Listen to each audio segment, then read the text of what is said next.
if I had to explain Vulcun right now, I'd say we're the biggest dark horse coming into it. We are very good friends outside the game and inside the game. If any team does well, I'm happy for them. Even if I got last place in the tournament right now and what American team won it, I still feel like we did a good job. We do focus on the bigger picture, but when it's time to focus on the game, we like to focus on the game and our strategies. Our team consists of versatile players. We can play mostly anything. Our summer season has been a blast for us. We've been improving a lot. Definitely was a struggle just to get to where we are right now.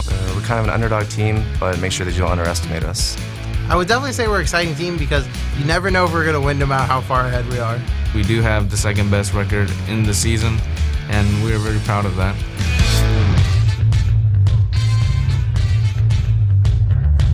Welcome back to the group stage of the Season 3 World Championship live from Los Angeles, California. In just a few minutes, Vulcun and Gambit square off in our second game of the day. But first, I'd like to welcome Mineski's jungler Kaigu to the interview lounge. Thanks, first of all, for joining us, Kaigu. You got some fans here, that's for sure. I want to take it a step back before all this crazy action here at Worlds to your qualification process. You took down SGS in a qualifier that you probably, well, you shouldn't have actually been there in the end. Talk us through that and how it feels to be here at Worlds. When we beat SGS, I think that they played good, but we just played better. And here at Worlds, we're trying to learn as much as we can, and so we can do better next time. So let's talk about your trip here as well, because I think that's one thing that a lot of people underestimate. I'm still tired and I only came here from Europe. So talk us through your trip from the Philippines here to LA and how it affects you and your game. So our flight was, I think, around 12 to 13 hours. And I don't think it really affects us that much. But during the afternoons, all of us tend to get sleepy, like 3 p.m. Yeah. I know that feeling. I've had it pretty much every single day for the week that I've been here. So let's talk about your preparation for the World Championships themselves. What kind of training regime did you have? How many hours were you spending? What were you doing? And which teams were you really focusing on in your group? Before we came to LA, we had a 1-week boot camp at the Philippines. And we played for like 6 hours a day. And then we watched some replays for 2 hours. Like replays of Gambit, Fnatic, and Vulcun. How do you think your style differs to those teams, to the Korean teams, the European teams, and Vulcun in your group? I think that the Southeast Asian region focuses more on the extended lasing phases and late game team fights. So we have to talk about where you are right now. 0 for 3 in the group stage. Number one, can you turn that record around and have a positive win ratio at the end? And number two, which teams do you feel capable of taking down here? I think we can turn it around if we just commit less mistakes early game, like not dying in lane and not giving up free dragons. And yeah. So which teams then? Which teams are you looking at to say, we can beat these?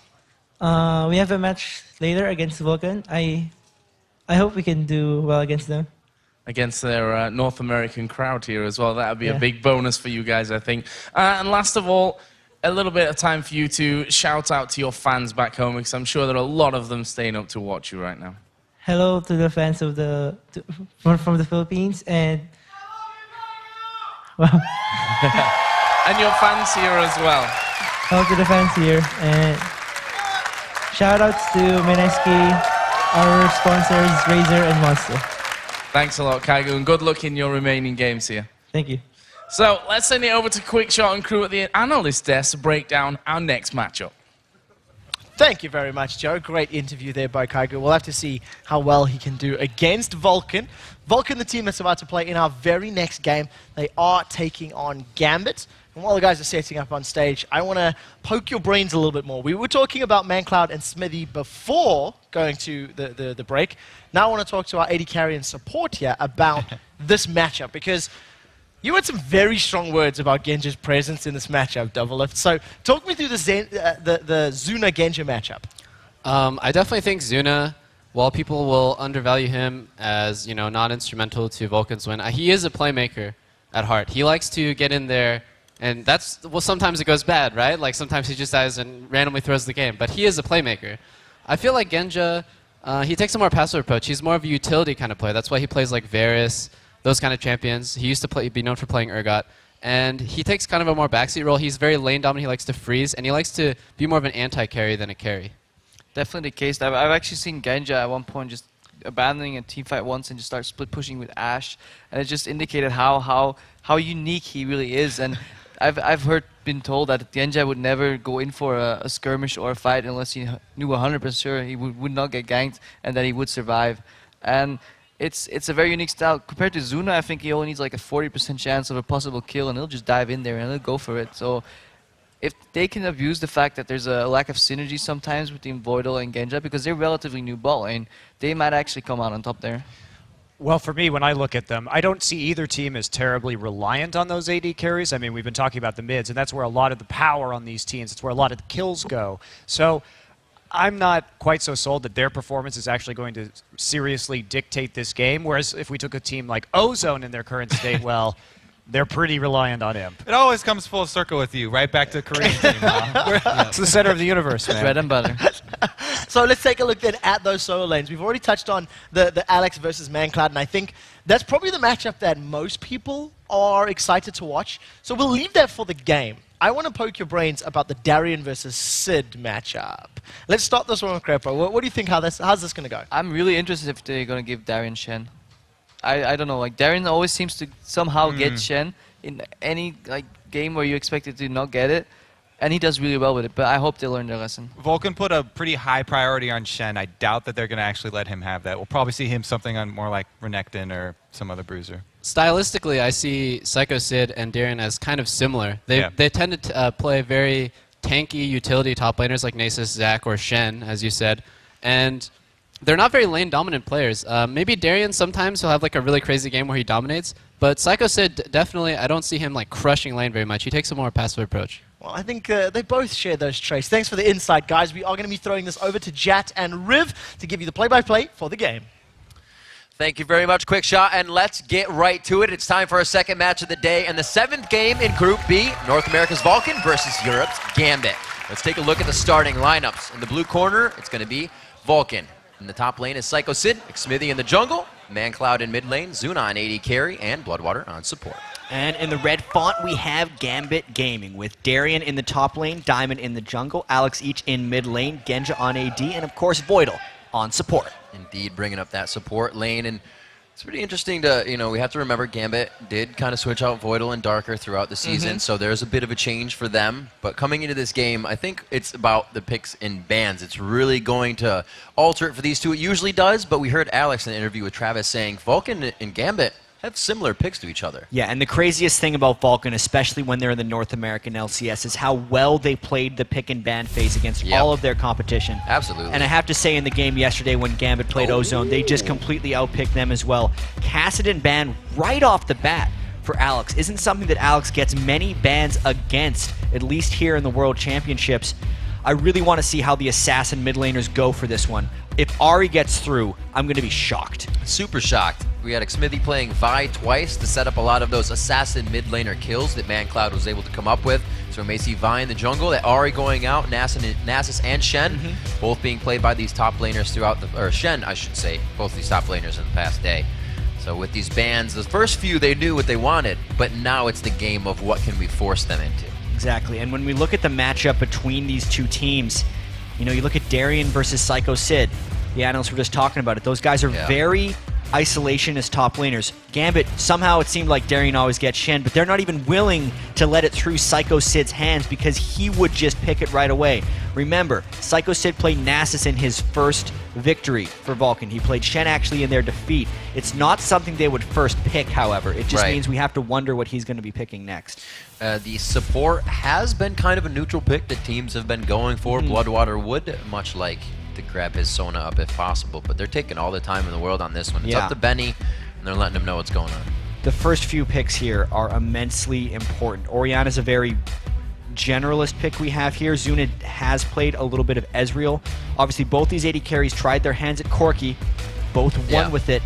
but of course Corki has been banned away by Vulcun despite them being first pick. There's a lot of mind games here. It's almost like they're banning away a lot of their own champions, right? I mean, even look at Gambit's bans. Ari and Shen, they play those. Vulcun plays Corki and Eve as well. We've seen Smithy on those. Yep. Elise actually going over Jarvan in this pick, or even a Lee Sin. That's leaving the door open if Diamond wants to play Lee Sin right now. Gambit looks like to have one Sona pickup. Voidal, also a very, very big Sona player, if not one of his most comfortable picks for support as they come in. Also Thresh. Those are his two main big supports right there for Voidal. And they basically have their pick of supports right now. Bloodwater really heavily prefers Sona, but he's been defaulting a little bit back to Zyra lately as well. So they're free to let this through. If Gambit decides to go with something like Twisted Fate here, it's a bit of a throwback there for Alex, and this means there's a gamble. I like man. it. This is going to be an awesome setup here. So we're going to see the action coming from Alex Hitch in the mid lane.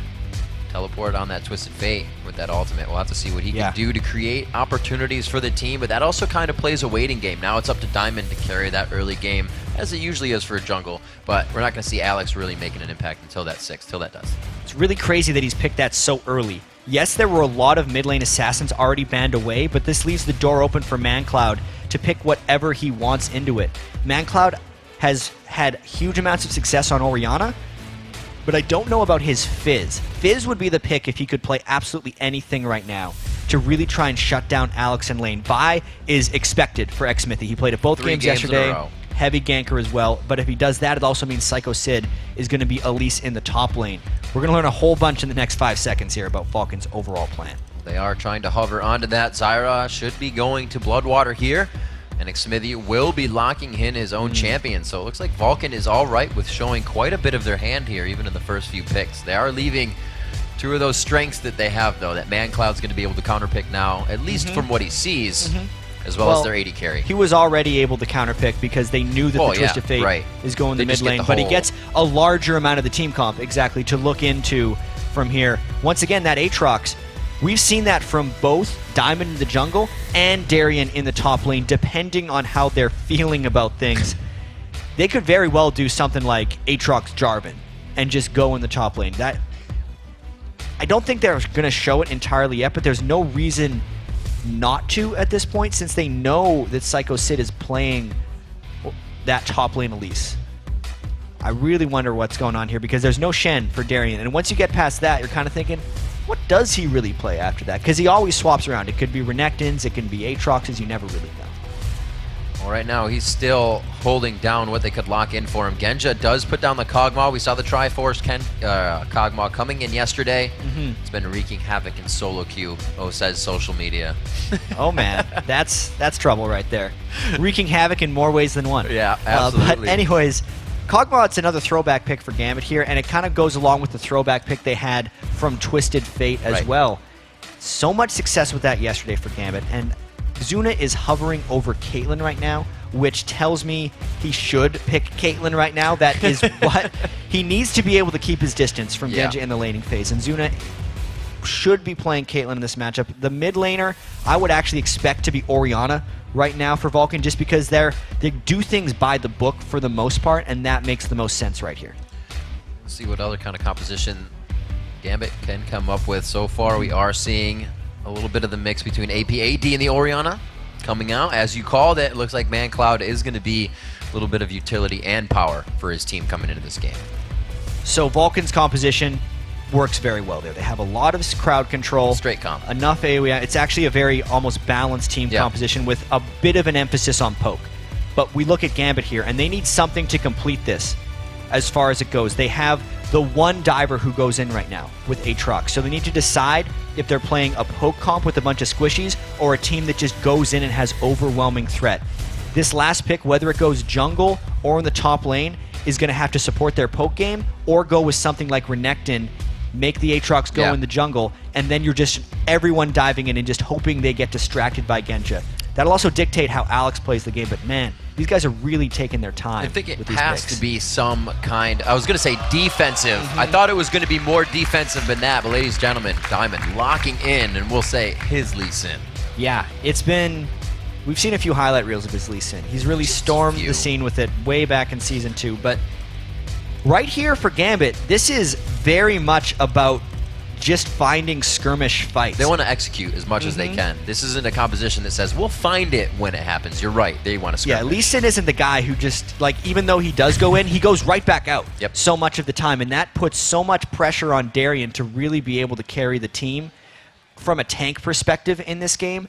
And I was actually expecting something with a little bit more resiliency from Gambit. Absolutely. But as this is, it's going to make it a bit more of an exciting game because we're going to see more smaller, more frequent fights if Gambit's going to have a chance in this game. Vulcun is actually looking for a fair bit of control. Both teams love fighting, so as we're waiting to spawn onto the fountain, let's check out and see who the viewers pick to win this one. According to LOLesports.com, 76% of you think that Gambit will walk away with the win. Monty chose Gambit, and everybody else chose Vulcun. Well, we have to remember, Gambit's got a huge fan following here. They were actually picked to beat Samsung Galaxy Ozone yesterday as well, and then they did. Yeah, 79 to 21%. Only undefeated team in the group right now is this Gambit Gaming team. They were monsters in Season 2, so dominant, and were actually favored to win the Season 2 World Championship until they got upset in the semifinals by the eventual champions, Taipei Assassins.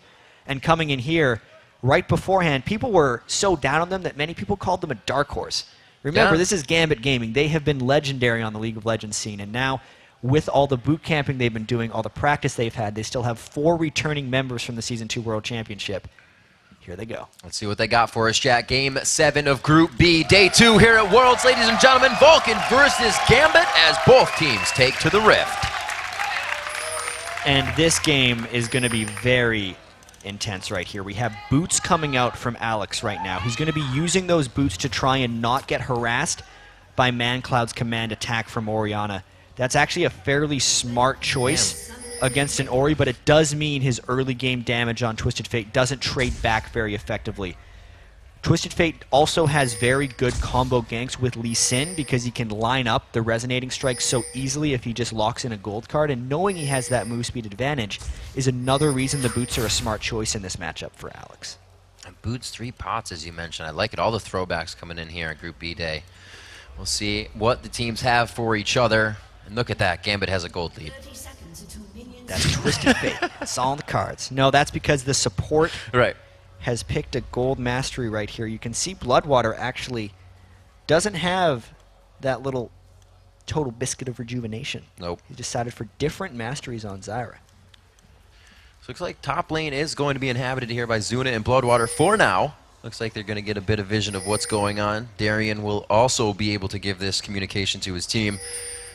It looks like it might be that 140 invade coming here from Gambit. And Vulcun had success. Vulcun had success yesterday invading Fnatic as Fnatic was starting red buff. They actually got first blood onto Cyanide and ended up turning 2 kills in that level 1 exchange. But this is a much larger invade coming from both teams. Right now, Gambit just walked through a ward, put a pink. They actually don't think they were spotted here. No way. They're just going to trade reds. They think they're running clean right now. Yep, trading those reds, but this is also what happened previously. Yeah, there's no way these guys are dying for this one, though. Only because the AD carry supports can't come and support that lane. Both junglers will save their smite, and most importantly for the lanes, they know where the jungler is, so they can hopefully react accordingly. ManCloud heading towards the top side, making sure Xmithy can walk out cleanly. We'll make sure that everything... Oh, Darien, you are so greedy. Like, the AD carry... Darien's all alone in this lane. His jungler's not even close. There's a potential that he would be getting 3-man dove or that 3 people are approaching the lane. But because Zuna and Bloodwater haven't checked that brush, he's getting experience. This is... Alright, they found him. Just playing hide and seek for a little bit. Not too much you're going to get out of Bloodwater with the level 1, and Darien knew that, playing very calm, cool, and collected. Thing is, he got almost all the way to level 2 because of that. Right. That was a really smart play. It now means he's effectively undiveable, knowing that Xmithy isn't close and that he was able to get level 2. Most of the time, they try to dive that guy while he's still level 1. It's almost, I remember Voidboy saying in an interview, you know, that's what you have to do. Almost 2 full waves of sitting at your turret. That's why you see people take wolves. That's the first time I've actually seen that, so. Bringing out all the stops for Awesome Worlds. little play there. Mind games by Darien, keeping himself safe. All on his own accord. Alex Ish in the mid lane, farming it up with ManCloud. No pressure yet there, but they do have the hover around from Xmithy as he starts to head towards the bottom lane. He might match up with Diamond. and Diamond going for some aggressive counter jungling. That's what Xmithy is normally tasked for, and knowing that it's a 2v1 in the bottom lane, Xmithy can't really fight back from Diamond. Voidal, you can see, is coming to bully back, so Xmithy has trouble getting this buff. He wants to wait long enough for a smite. He's not going to have the time. A really great play by Voidal to keep and continue that pressure. The map awareness coming in, but the top lane's also going to get the same treatment on this one. Don't just think Vulcun is letting this happen. Yeah, and they're trying to tank a few extra shots with plants as well while pushing this turret. It's turned into a bit of a turret race with a slight tinge of counter jungling going down as well. Still that 100 gold lead for Gambit. Trying to stretch that out here in the early game. All lanes farming quite evenly to start it off. We had that boots pot start for the Doran's Ring and pot start for ManCloud. That's in the mid lane with Alexish. Something we'll have to keep an eye on, as ManCloud did have the NALCS record holding, actually across both, as Freak said, the ponds with kills. Voidal taking a bit of damage there with Diamond in the wing. Psycho Sid actually flashed in for that one, nearly going down because Diamond was in the wings for a counter gank. That was a very aggressive move by Vulcun, and it puts him in a bad spot here because it's a 3v very low 2 people at the turret. Trying to chug those health potions up.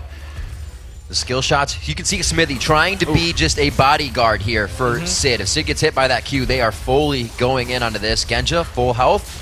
They know they have the coverage, and they are still trying to pressure it. They want to be able to keep that pressure in the top lane for Vulcun as well, but they're doing what they can to keep Smithy alive with Psycho Sid in the bottom lane. Whoa, Xmithy, you're getting crazy. Level 4 to 4, they're going to Diamond! Could it be first blood? He pulls himself out just on the outside! It wasn't the Q! Psycho Sid couldn't hit it! The kill goes out! First blood going over to Voidal, and Genja gets the second one. 2 huge kills coming out for Gambit, and that's because Vulcun decided to go in a 2v3. They knew Gambit was going to be able to loop around the turret and go and get that one. They could have just taken the turret trait if they played conservatively, but they got greedy, went for first blood, tried to take it all, got very little in return. That's actually pretty good for Vulcun coming up with a gold there. 700 still in the favor of Gambit, but if Vulcun can now switch their lanes up, stop this bottom turret from going down, they could really start to set something up nice for themselves. And one thing that Vulcun just was amazing at in the North American LCS was finding ways to get leads early in the game. Likewise, Gambit struggles substantially if they fall behind early, which is why on paper in this matchup, 3 of the analysts took Vulcun over Gambit, because that's the way they were expecting this game to start. But now that Gambit has an 800 gold lead thanks to that bottom lane double kill, everything has changed. Gambit is actually in an incredible position to win this, knowing how well they play with leads. As far as their composition goes, Gambit still needs to go around and find a lot of smart fights just because they need to use their global map ability from Alex each. It's still just such an amazing start. I'm expecting Gambit to try and pressure that somewhat extended fight now with Alex Ish with the ultimate up. They can really get a nice pursuit on somebody that's low health and trying to gimp away. A 1k gold lead now in place. We see Diamond on the back of Alex in middle if they try to activate anything there. Looks like they don't even want to use the Destiny. They just want to get the first kill. And right now, Vulcun is playing the turret game against Gambit because they've lost the kill game right now. When they did the lane swap after taking the top turret, they're essentially assuring that unless Gambit swaps back, they can't get a turret of their own, and this 1-0 turret advantage should actually stick for quite some time for Vulcun. And I love what both junglers are going through their heads. Mids are 6, we're probably going to fight each other. Let's get some defense here as well for us. 9.6 to 8.8. That gold lead being only closed a little bit. Darian leaving his lane here, giving that farm up. But it's not hurting him too bad whatsoever. He's 35 to that 15. It was 15. Big gap picked up there by Psycho. Psycho Sid was dealing with Genja, Voidal, and Diamond procs that entire time, and then he ended up giving a kill back. The only reason that Darian is off taking jungle is because the lane is pushed up so far, and it's actually a dangerous place for him to be against Vi. Knowing that Xmithy is now level 6 for Vulcun, they need to pick their gank very smartly. Vulcun is actually should look to gank Alex, otherwise Alex is going to go and spoil one of Vulcun's ganks. Knowing that Xmithy is bottom lane means they have to be even more important about Alex potentially going in. Diamond going for ManCloud instead. Second time coming around, using that dissonant speed steroid to get himself to safety. And looking at this bottom lane, Xmithy waiting in the wing and in the dark. They know the flashes from Genja and Voidal are down, and if they go before the zone is level 6, it's a kill. Boom, right onto Genja, the assault and battery with the vault breaker. Genja goes into the bush. He's trying not to bring the fight to Voidal. He knew he was going down.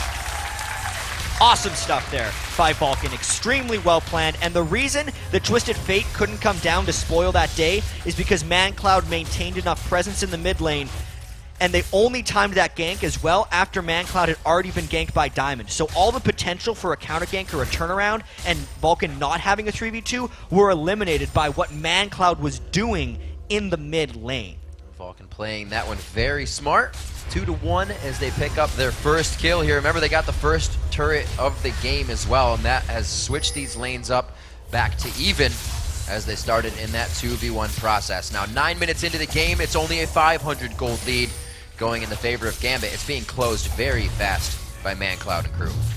I can't wait for the rest of this Group B because all of these teams are just so closely matched, but with just different play styles. Vulcun, Smithy just has such crisp and clean ganks. Yep. And the biggest surprise to me about Gambit is how well this bottom lane with Genja and Voidal has been doing. Genja and Voidal's bottom lane hadn't been working very well. Genja was building all kinds of crazy builds, Tear the Goddess Varus, triple Thorns on everyone. Sir, Trinity Force Kog'Maw is still a little bit weird. Most people don't say it's working, but they're doing well in lane most of these games. Boom, getting a bit of extra damage out for an extra, but the quick damage out. Smithy cannot respond to that. And this is one thing that, you know, we discussed with Crepo yesterday. If there is ever a ward near Diamond he knows about or in his jungle, he will pull anybody with a pink ward to clear that ward. He does not like wards around him. Yeah, both these junglers are having pink ward battles. Smithy just trading back with Diamond, actually. Get out of there, Lee Sin. You can't trade with Smithy's Vi. And whoever actually has a lead has better chances of maintaining the pink ward control. If Vulcun goes for the wrong pink ward, TF's going to ult in on them and try to stop it, which actually puts even more pressure on Mandatory Cloud to keep Alex Siege from ulting. He's got to stay close enough to him that he can shockwave him with Orianna, but far enough away that Diamond can't gank him and kill him. It's a very tricky dance. Alex Siege already level 9. Have not even seen the Destiny used in a pursuit of a fight for Vision, so they're holding that until the right spot. Him leaving lane, they want to make sure that doesn't give ManCloud too much of a lead. And Darien all the way down here, knowing that Psycho Sid is off in the top lane with no turret as well to push because someone is down. This is Gambit actually just outmaneuvering Vulcun right now. You can't realistically go in and defend this 3 or 4v5. All those pink wards, they are laying them down, getting a little bit of return on their investment here. Smithy on one side. He might try and steal, but against does Lee have Sin. flash up. He does not get it. That's going to be tough. Lee Sin able to get the execute and the smite down. Smithy may go down there. Oh, they throw the command shockwave. That was quite unfortunate on the Vault Breaker just out. He connects with it and he kicks it back. Oh man, double kill coming up for Alex. Vulcun is being so greedy this game. They had an opportunity to push and farm, and he goes for a steal, but then a fight on top of it. Knowing that it was a 4v5, and knowing Darien had roamed down for that fight because he warded inside and he saw the people of Gambit in that Dragon Pit. That was a poor decision right there by Vulcun, and Gambit capitalizes for the Dragon and a double kill. 4-1 now is the score. Gambit has yet to really activate anything else off of their Dragon. They've kind of evened up that gold they lost to the turret, but they're not moving off the kills just yet. However, you can see the pink wards 4 straight down the river in a line, keeping them safe from any invades, keeping Diamond's jungle clear. Yeah, this is more to come back from here because there was the first double kill that Gambit picked up in the bottom lane. And then Vulcun was actually able to play smart and come back from it because Smithy came to the bottom lane, was able to gank down Gambit. Then Gambit made a great play for a Dragon, and Vulcun should have said, we'll give you that one, and keep playing smart. Vulcun did not, and that's why they're here. I mean, 3,000 gold down 12 minutes in. Knowing that Alex just got a double kill is not a smart play, or not a good place to be in. The roam from him still only coming from walking down to that Dragon, so we're going to have a bit of a lull here for Vulcun to figure out what to do. Smithy only trying to clear the jungle himself, still grabbing up red, or maybe trying to get that attack down on the mid lane. Alex's flash is still up from that engagement, but ManCloud's is down. So again, Diamond procs in that half of the jungle, just continuously trying to figure out who he can harass. He's been counter jungling very frequently against Smithy, and he's definitely inside the head of Vulcun right now. Smithy's made a couple calls that have backfired, and I think this is going to really temper the aggression that Vulcun is normally able to dish out early game. We haven't seen Smithy really past the halfway part of the map this entire 13 minutes, and that's because Diamond is destroying him in this jungle matchup. So with this composition, what do we see Gambit trying to do? Because it's not what we thought. The level 6 Alex everywhere. They're kind of just controlling the map. Exactly. It's Diamond doing a lot of work and Alex just making sure he farms. That's completely okay with Alex. If he is willing, if he's able to get 300, 400 minion kills like he did in the old days for Gambit, and Gambit's winning, no problem. We see possible Hydra build coming out of Darian on that Aatrox. Looks like he wants to get out a maximum amount of DPS from his build, so he's going to go straight for that damage. We see again Diamond procs. Constant harass towards this mid lane. And bottom lane, Stranglethorn's down onto Voidal. Now it's going to be a quick one. Will they decide to activate this in mid knowing the pressure is there? So Vulcun can get that whenever they want. Now it's about Diamond. He gets the Q. Destiny coming in. They're going to find each other. There it is, a good shockwave, but it's only going to throw them about for a second. Gets the shield on. The burn is there from Red. They get the flash out for it, though. They were actually a little bit worried he was going to get away from that one. Knowing that there was a kill in bottom lane, though, it looks like we're going to be trading some turrets. Vulcun pushing bottom, Gambit pushing mid. It's textbook reaction by both teams here. You see that much force in the bottom lane, you got to make something happen in a different one. Gambit takes down mid, Vulcun takes down bottom.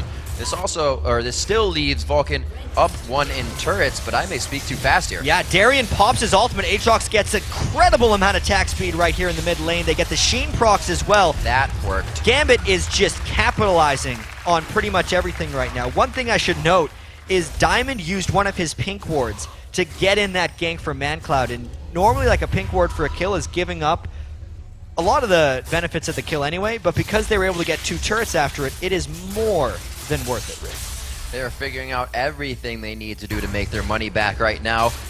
We'll see and take stock of the CS in the game in the mid lane. The ManCloud versus Alex each. We have 137 to 149 in a now completed Lich Bane coming out from Alex, so a lot of potential from that mid lane. And look at how much damage the rest of Gambit is actually building into their items. Darian is not going tanky Aatrox right now. He's all about the damage because since they're trying to snowball ahead in this one, knowing that if they got late enough against Vulcan's team fight composition, they would fall behind and most likely lose this one.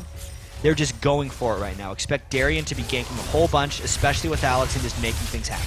And some, not a resurgence, but a lot more of these Madrid's Razors coming out. We saw Dandy playing it on his Jarvan yesterday as well. Well, Dandy got it on Jarvan because he'd fallen a little bit behind it and needed to clean up in the jungle more. Diamond is just buying it here because he's a fan of that item. It helps him counter jungle much quicker, and he's been doing so much of that against Smithy that he can just go for that. As well, when you build a Razor, it's good for the early game when you're jungling, but it falls off later in the game, which just builds more into the Gambit strategy right now of just winning early. We'll see if they can continue their pressure. They have gone full force so far. Now 16 minutes into the game, they found themselves 5 kills. Every kill has been participated in by Diamond, and 2 of those in a double kill went to Alex. And from there, they've been able to control Dragon. That's coming back up in 30 seconds. We're going to see if Vulcun can really sway this one back into their favor. We just had it back there from Voidal. I wonder how these next few minutes are going to play out, because Darian has been spotted by the ward, and he's also going up to clear this top lane. Gambit is up by so much gold right now that if they decided to get the next dragon, any fight contest by Vulcun, I feel, would just be a disaster. So Darian has to run down as quickly as possible to contest this dragon. Otherwise, Vulcun will actually be able to pick something up. And knowing the greed that Vulcun has displayed so far, he might be going for it. He put himself in front of it. It made Smithy stop his punch, actually. The Vault Breaker keeps him close. They get an Ignite out of that one. Won't connect with the Q. It's a little bit too far, but I think everybody wanted him to. So Crescendo is down, which means Voidal is basically not part of this fight. Alex went back to base as well, but he's Twisted Fate, doesn't care about things. Gambit is smart to just start this dragon. They are daring Vulcun to come in, and knowing what Vulcan's done in the past, they're willing to do so. But this could very well spell a huge lead for Gambit or a big comeback for Vulcun. Completely sizing each other up right now. They don't want to go. Fight. It's too dangerous. They're absolutely not going to go. You are correct, Jat. Darian on the top side. They see the pinch that could come from Alex Ish and him. Oh, Darian taking quite a bit of damage, but I don't think they wanted to blow everything on him just yet. The gold lead is really expanding right now, Riv. 6,000 after that next dragon. And Gambit actually just decided to back away from that one because mainly I think Voidal's Crescendo was down, and they absolutely needed it. I'm surprised Smithy's not clearing that wave in the top lane since he was the only one there, and that was nearly a level. of experience willing. To him, the map vision was more, like, not showing himself on the map was more important. I do not agree with that backing decision. We'll see what Vulcun can do now. 6,000 gold down. That is not getting any easier for them, but they are still trying to contest every possible thing that they can. It's almost hurting them a little bit now. They have to size up what's going on, figure out when they can take the advantage. We saw 3 of them just a second ago, and Alex in middle, but it almost seemed like Gambit was baiting that. It was Darian waiting on the side and Diamond waiting on the side. They want the shutdown on Alex, but they may go a little too far to try and get it. Yeah, and just looking at the items right now, fighting is not that beneficial for Vulcun unless they find just the right fight. Knowing that Trinity Force is completed on Genja, it is so strong right now. The Trinity Force won't transition that well into other item combinations, but in the moment, Kog'Maw is incredibly dangerous. Still moving in, definitely got that second rank. Ultimate up now for Kog'Maw, the shockwave going in! It only caught 2. Voidal was on the outside, so the crescendo is still there to disengage or completely turn this fight around. There's the ultimate. Voidal on the outside, his flash is down, or that would have been a quick fight coming in for Gambit. So Vulcun tried to catch the team fight since they got a catch with a cocoon, but the damage just wasn't there. No. It's only an Athene Sun Holy Grail onto ManCloud. Psycho Sid just has a bit of magic penetration, is level 11, but that's the 6,000 gold lead right now. Difference. That's the levels that Gambit has been able to build up. Darian is 2 levels above Psycho Sid. Alex is a level above ManCloud. Every level is worth 500 to 700 gold depending on what champion you're on. The gold lead is more than just 6,000 in this game when you take into account the experience as well. Putting that Caitlyn to work, finally getting themselves to the turrets, and Zuna takes a quick shot back. You gotta trade back and forth. Can't have your cake and eat it too. Zuna getting a little too aggressive there. They don't have any coverage of vision in the top side of that map. They can't afford to do things like that.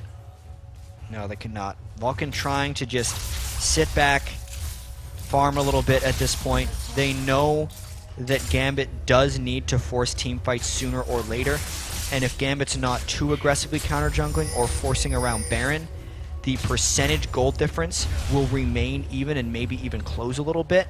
So it actually is on Gambit to make a couple plays here, unless Vulcun runs into them. You got the flash there out of Diamond.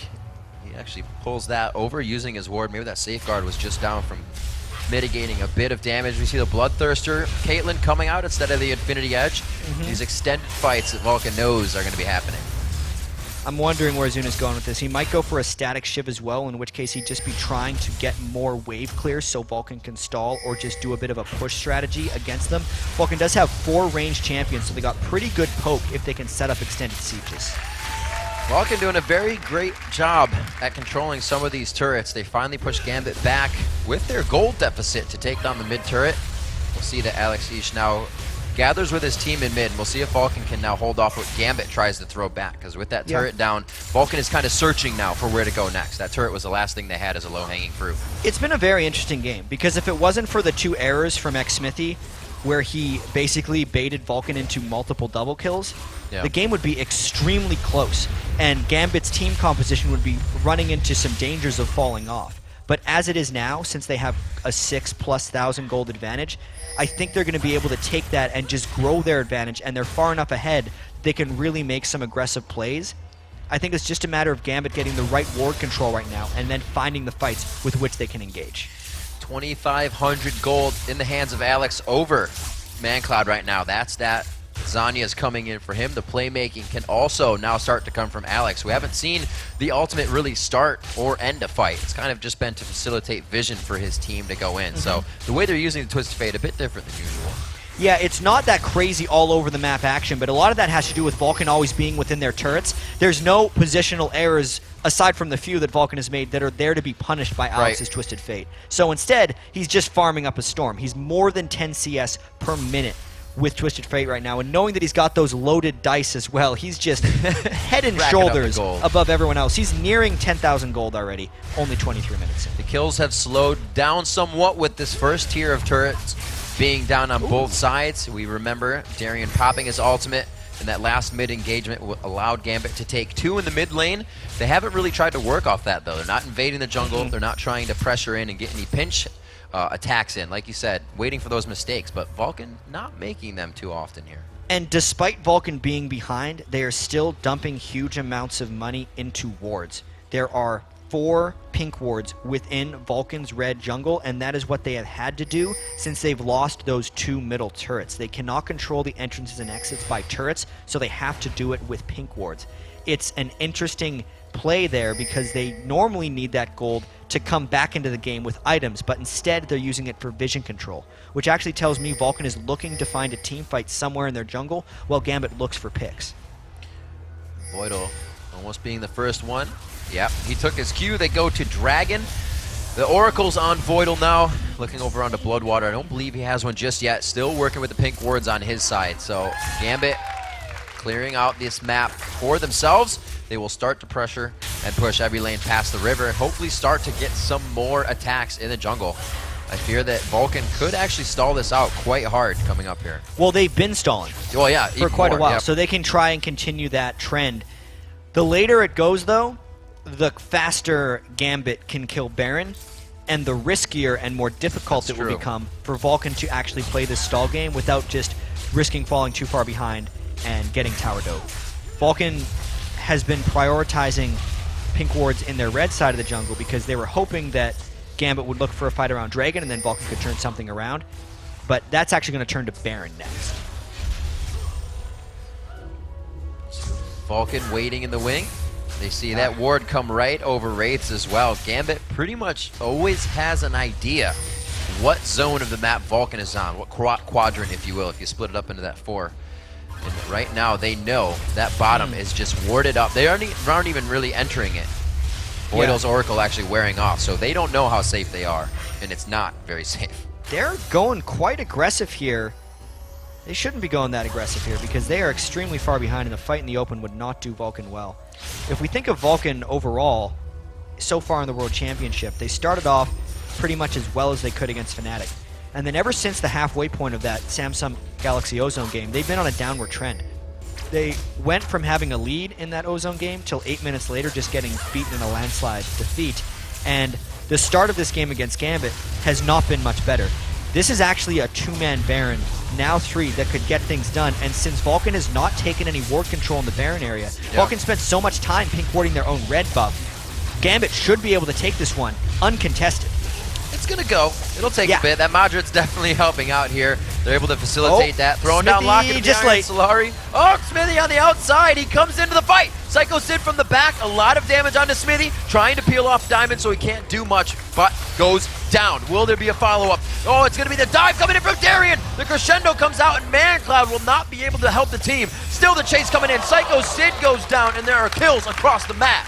Gambit not making the mistakes right here. They forced the Baron because they just waited until they'd be able to 3-man it. Honestly, Gambit is playing world class right now. They're gonna probably move to 3-0 in the group here. They have the Baron buff and 3 recently deceased members of Vulcan. This is a strong turret push for Gambit. Okay, people say you can't count them out. They perform when it comes time. This is going to be their first inhibitor turret, and it does not look like they are stopping. With 2 members down and 12 seconds on the clock for them, the inhibitor will fall in the top lane.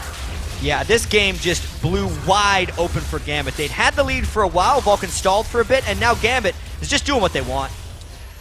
This whole base right now is Gambit's. They have a mid wave that was perfectly coming down that only helps them to get more objective here. That's the 3rd turret on this run, and it looks like Vulcan has the team up. They now want to engage. Those timers are up for them. Darien goes in, but it's a back off from everybody, and this is when Genja comes into play. Everybody's scattered, the living artillery to come down. And they still have the Baron buff, regenning everyone up from Gambit. They get 2 more kills. Gambit looks like they have a very quick victory here if they just finish it off. A good body block there by Diamond. Is Genja still throwing that Bio Arcane and Living Artillery at his opponents. The first Nexus and the second turret fall at the same time.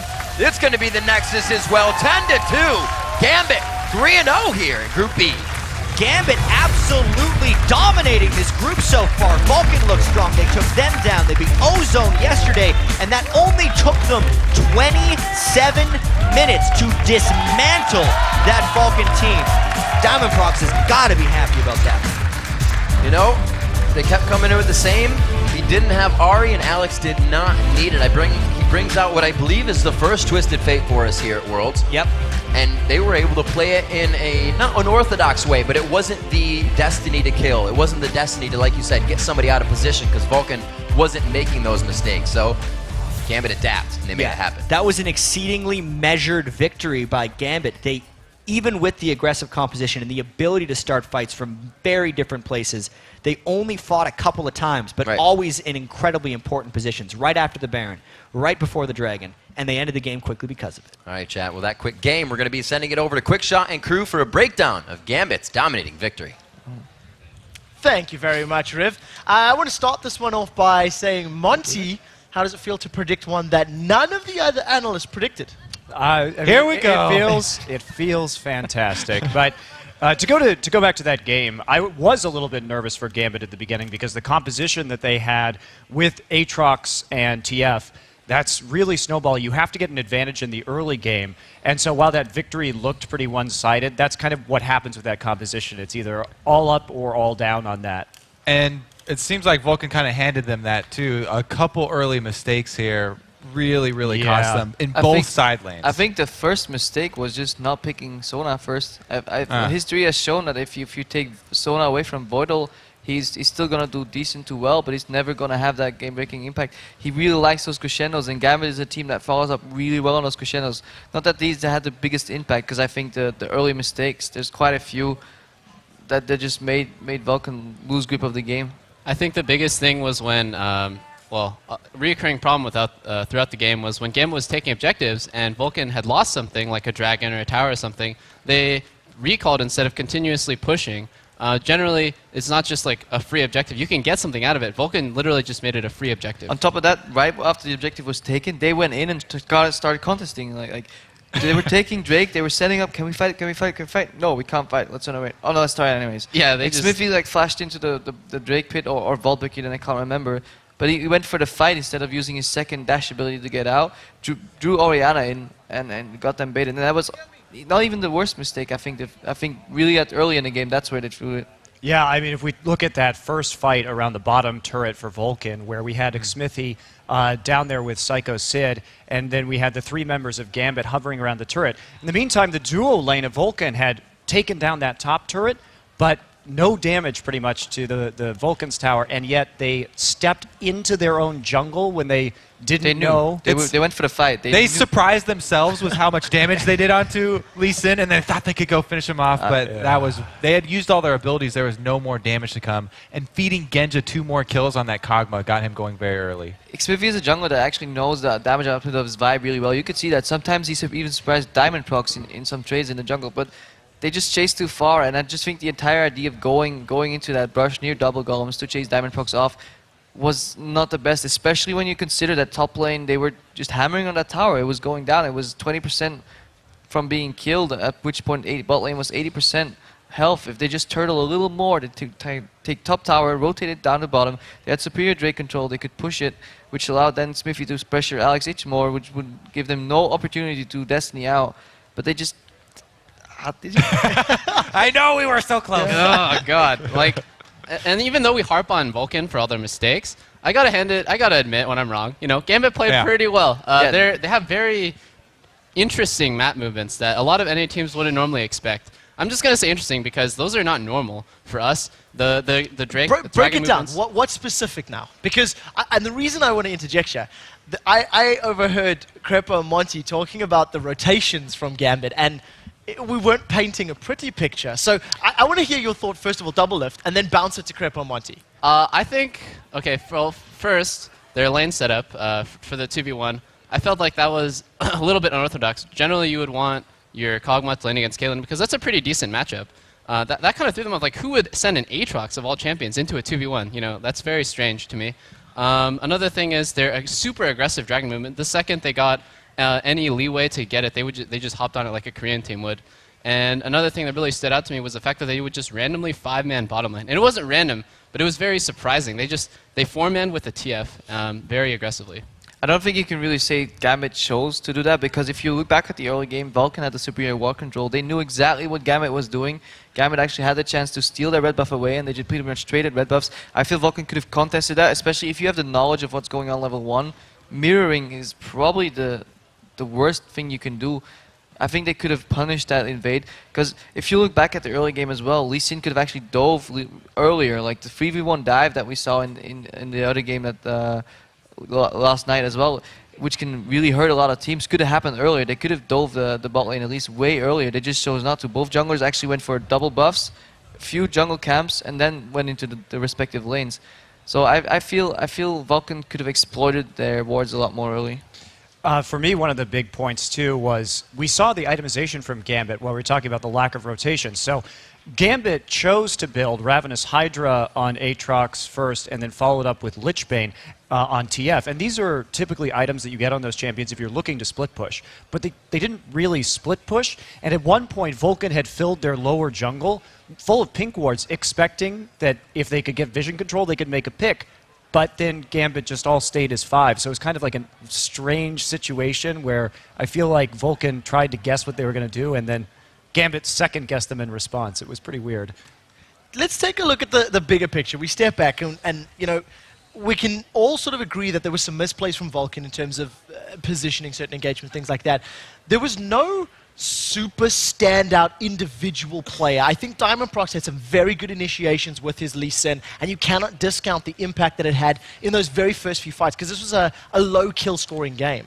Is it all just about the map and these weird map rotations that we've been talking about? I mean, Gambit just seems to be in control. Well, it's interesting that you brought up the Lee Sin there specifically from Diamond, because they've been practicing against the Chinese teams a lot, which is what you were referring to the earlier games where with the 3v1 tower dives.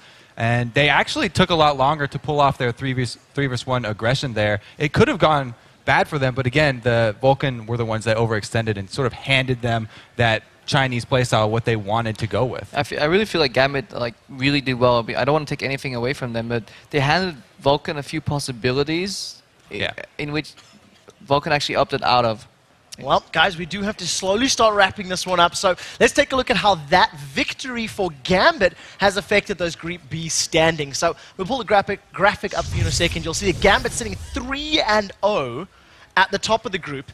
And you can see Vulcun, they're currently 1-2 right now. So it's different. I mean, analysts, you guys were thinking that Vulcun was going to pick that one up.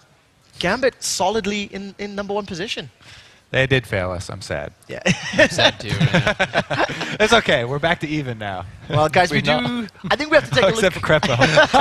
Crepo's down in the chat. We'll get some time. We'll get some time to hammer on Crepo's inability to predict correctly. Right now, we need to take a look at some of the Twitter responses, because earlier today we asked you guys which pro do you think is making the biggest impact on Group B and why? And here's some of the responses that you have had. At Juka Julian, he says, Xpeke has been the best mid laner in Europe, the region with the strongest mids, making him the most impactful players. He's more than one player right now. Crepo, as a European player, and seeing Fnatic's play games already, what do you think? I think Pekka has the potential to be one of the most impactful players, but he hasn't shown it yet. Ooh, big words. But it's the truth as well. So Lissandra left a lot to be desired yesterday. At Farron Corey, he says that ManCloud's got my vote for the biggest player in Group B. I felt like Xpeke went in underestimating him yesterday. I see Double of nodding his head there. People are gonna underestimate ManCloud, dude, because he's underexposed. But obviously this game, when he gets shut down early, you know, it's just over for him. But if he gets a good start like he did in the first 2 games, would you say he got shut down? I think he got baited by that dragon fight and died to Lee Sin at a bad time for Orianna, because Orianna's not an early game champion. She needs to get to mid late game pretty fast. He did dodge quite a few Lee Sin ganks in mid. Like Diamond Prox was around mid like 2 or 3 times, and that actually allowed Smithy to get that stealth gank on bottom, which basically gave Vulcun almost a chance to get back in until the dragon happened that Double mentioned. I think it was definitely the side lanes there for Vulcun that cost them. ManCloud OP. I do like, though, that our second Twitter answer guy sort of one-upped our first answer. Yeah. He's like, oh, you say Peke? I say ManCloud. He beat Peke. Well, let's see the